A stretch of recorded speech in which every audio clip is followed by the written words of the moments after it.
আজি ৰুণিকাটা অঞ্চলত 800তকৈ বেছি পৰিয়ালৰ বহুত বছৰৰ পৰা বসবাস কৰি অহা এই অঞ্চলত ড্ৰোন সাৰ্ভে কৰাৰ কাৰণে লোৱা হৈছে। যোৱা বছৰতে আমাৰ চৰকাৰে নন কেডেষ্ট্ৰিয়েল এৰিয়াবিলাকক ড্ৰোন সাৰ্ভে কৰি কেডেষ্ট্ৰিয়েল যিটো সাৰ্ভে সেইটো কৰাৰ কাৰণে সিদ্ধান্ত লৈছিলে আৰু যোৱা বছৰতে আমি প্ৰায় 85% ফিনিছ হৈ গ'ল। অলপ ৰৈ গৈছিলে 15% আৰু আজি আৰম্ভ কৰি দিলে। আমাৰ চৰকাৰ অহাৰ পিছত আমাৰ লেণ্ড ৰেভিনিউ বিভাগৰ EM ডাঙৰীয়া, আমাৰ DLR খুব এক্সপিৰিয়েঞ্চ হাউদ ডাঙৰীয়া তেখেতসকলে লগ লাগি বহুত সুন্দৰকৈ ভূমিৰ সমস্যাবিলাক সমাধান কৰাৰ কাৰণে আগবাঢ়ি আছে আৰু মই আপোনালোকক কৈ আনন্দিত হৈছোঁ যে প্ৰায় 40,000 ফেমিলিৰ লেণ্ড প্ৰব্লেম আমি ইতিমধ্যে সলভ কৰিলোঁ। ভূমি মেলা পাতি 20,000 ফেমিলিৰ লোন প্ৰব্লেম সলভ কৰিলোঁ। 47টা গাঁৱত 47টা অঞ্চলত আমি ইতিমধ্যে ড্ৰোন সাৰ্ভে কমপ্লিট কৰিবলৈ গৈ আছোঁ। গতিকে 17 বছৰত BPFৰ সময়ত তেখেতসকলে ইলেকশ্যন আহিলে ৰাইজক কয় যে আমি মাটিৰ পাট্টা দিম, ভোট দিয়ক। আকৌ ইলেকশ্যন জিকাৰ পিছত পাহৰি যায়, আকৌ ইলেকশ্যন আহিলে এটা দুটা ভাগাই দিয়ে, তাৰপিছত আকৌ মানে ভোটটো লৈ আকৌ পাহৰি যায়। তেনেকুৱা নাটকবিলাক কৰি আছিলে। এতিয়া আমি কি কৰিছোঁ, আমি পাৰ্মানেণ্ট সলিউশ্যন কৰিব বিচাৰিছোঁ। গতিকে আজি বড়োলেণ্ড অঞ্চলৰ ৰাইজৰ যিটো সংকটিত হৈ আছিলে ভূমি সমস্যাটো লৈ পেলাই সকলো শংকিত হ'ব নালাগে, এইটো পাৰ্মানেণ্ট সলিউশ্যন হ'বলৈ গৈ আছে। ভূমি সমস্যা সমাধান কৰিবলৈ গৈ আছে। অন্তত আপুনি ভাষণত ক'লে যে এই ভূমি সমস্যা সমাধান কৰিবলৈ বিৰোধী দলে যে আপোনালোকৰ এই পাট্টা নল'বৰ কাৰণে মানুহক উচতাই আছে। এইটোতো সস্তীয়া ৰাজনীতি বুলি কয়। এতিয়া BPFে ইয়াতকৈ আৰু ভাল ৰাজনীতি কি কৰিব? সেইবিলাকে কৰিব। আগতে ভয় খুৱাইছিল, মানে মদ খুৱাইছিল, পইচা বিলাই পেলাই ৰাজনীতি কৰি আহিছিলে। এতিয়া মানুহটো আৰু ভয় নকৰে। তেখেতসকলৰ মানে পইচাটোতো আৰু কোনো ল'বলৈ নাহে। তো সেইকাৰণে এতিয়া কি কৰিছে, মাটিৰ পাট্টা ল'ব নালাগে UPPLৰ পৰা। তো কোনোবা যদি মাটিৰ পাট্টা নলয়, সেই মানুহজন যদি জেনুইন হয়, আমাৰ ড্ৰোন সাৰ্ভে হোৱাৰ পিছত পাট্টাটো হৈ যোৱাৰ পিছত ঘৰত দি আহিম। কাৰণ সিও আমাৰ দাদা ভাই হয়, যি জনগোষ্ঠীৰে হওক ইও আমাৰ দাদা ভাই হয়। গতিকে BPFে তেখেতক বিপথে পৰিচালনা কৰিছে, তেখেতৰ পৰিয়ালটো ধ্বংস কৰিব বিচাৰিছে। কিন্তু তেখেতো আমাৰ যিহেতু নাগৰিক হয় দেশৰ, আমাৰ BTR অঞ্চলৰ বাসিন্দা হয়, আমি তেখেতক মৰম কৰাটো আমাৰ দায়িত্ব। গতিকে BPFে ইয়াতকৈ আৰু ডাঙৰ ৰাজনীতি কি কৰিব, এইখিনিয়ে কৰি থাকিব। আৰু আপোনালোকৰ নতুন ভূমি নীতি লৈ যে আমাৰ সুৰক্ষিত শ্ৰেণী যে ব্লক বেল্ট এৰিয়াৰ যিখিনি সুৰক্ষিত শ্ৰেণীৰ মানুহখিনি অলপ আপত্তি দৰ্শাইছে। নাই, এইটো চাওক, এইটো মানে আইন হয়, যিটো আইনটো আপুনি মানে চেঞ্জ কৰিব নোৱাৰে। কিছুমান আইন আছে সেইটো পাৰ্লিয়ামেণ্ট আৰু এছেম্বলিত হয়। এতিয়া বেল এণ্ড ব্লকৰ আইনটো হৈছে এছেম্বলিত।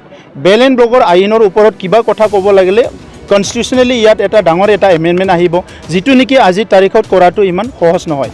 তো সেইকাৰণে আজি বেল এণ্ড ব্লকটোতো কিমান আছে, 1,28,00,000 বিঘা মাটিহে আছে। 78,000 স্কুৱেৰ কিলোমিটাৰৰ অসমত 1,28,00,000 বিঘা মাটি আছে। ইয়াৰ বাহিৰে আৰু বহুত মাটি আছে আমাৰ। গতিকে তাত বসবাস কৰা যিখিনি প্ৰটেক্টেড ক্লাছ, তেখেতসকলেতো লেণ্ড ৰাইটটো পায়ে আছে। আৰু তাত বসবাস কৰা যিবিলাক প্ৰটেক্টেড ক্লাছ নহয়, যিসকল বেল এণ্ড ব্লক গঠন কৰাৰ আগত আছিল, তেখেতসকলেও তাত মানে আজি বসবাস কৰি আছে, তাত একো অসুবিধা হোৱা নাই। কোনোবা ৰাজনীতি কৰিবলৈ বিৰোধী কৰে, কিবা কৰে, এইটো তেখেতসকলৰ কথা। কিন্তু আমাৰ উদ্দেশ্যটো একদম ক্লিয়াৰ।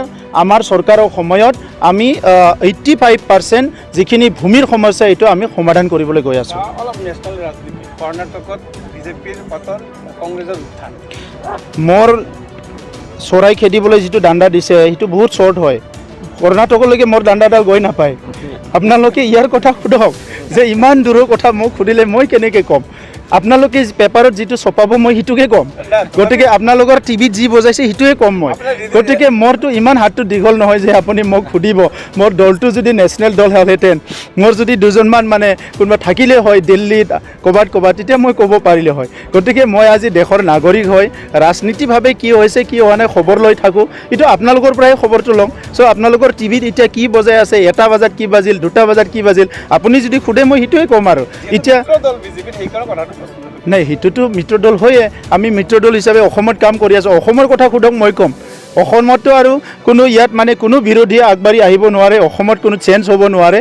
আজি ডক্টৰ হিমন্ত বিশ্ব শৰ্মা ডাঙৰীয়াৰ নেতৃত্বত অসমত যিটো চৰকাৰ চলি আছে, ইয়াত কোনো কাৰণত পৰিৱৰ্তন নাহে। তেখেতৰ যিটো নেতৃত্ব সেইটো অসমৰ ৰাইজক ভাৰতৰ ভিতৰত শ্ৰেষ্ঠ এটা শাসন দি আছে। আৰু সেই শাসনটোৱে ইয়াৰ লগত কম্পিট কৰিবলৈ অসমত আৰু কিমান বছৰ কোনোবা আহিব এইটো মই আশা কৰা নাই।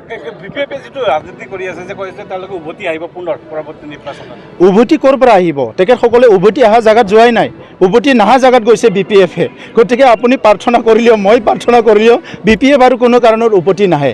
17 বছৰে ৰাইজে তেখেতসকলে চালে 5 বছৰ সুযোগ দিলে একো নকৰিলে আৰু 5 বছৰ সুযোগ দিলে একো নকৰিলে আৰু 5 বছৰ সুযোগ দিলে একো নকৰিলে 15 বছৰ একো নকৰাৰ পিছত ভাৰতৰ নিচিনা শক্তিশালী গণতন্ত্ৰ দেশত ৰাইজে ইমানে চকুমুদি থকা নাই যে কাম নকৰা মানুহবিলাকক যোনে দাবী ধমকি দি দম দি ভয় খুৱাই ৰাজনীতি কৰে এই মানুহবিলাকক আকৌ পাৱাৰত আনিব তেনেকুৱা পৰিৱেশটো নাই গতিকে আপোনালোকে নিশ্চিন্ত থাকক আমিও নিশ্চিন্ত থাকিম ৰাইজ যাব লাগিব ইনফ্ৰাষ্ট্ৰাকচাৰ আগুৱাই লৈ যায় আৰু শান্তি সম্প্ৰীতি নিৰাপত্তা বড়োলেণ্ডত সদায় ৰাখিব লাগিব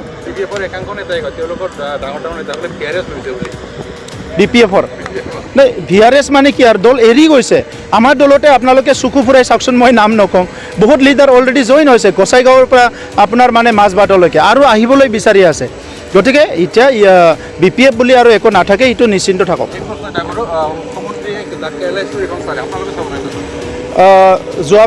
যোৱা কালিয়ে চাম বুলি ভাবিছিলোঁ অলপ কামৰ ব্যস্ততাত চাব পৰা নাই মই 3-4 দিনৰ ভিতৰত চাম বুলি আশা কৰি আছোঁ আমি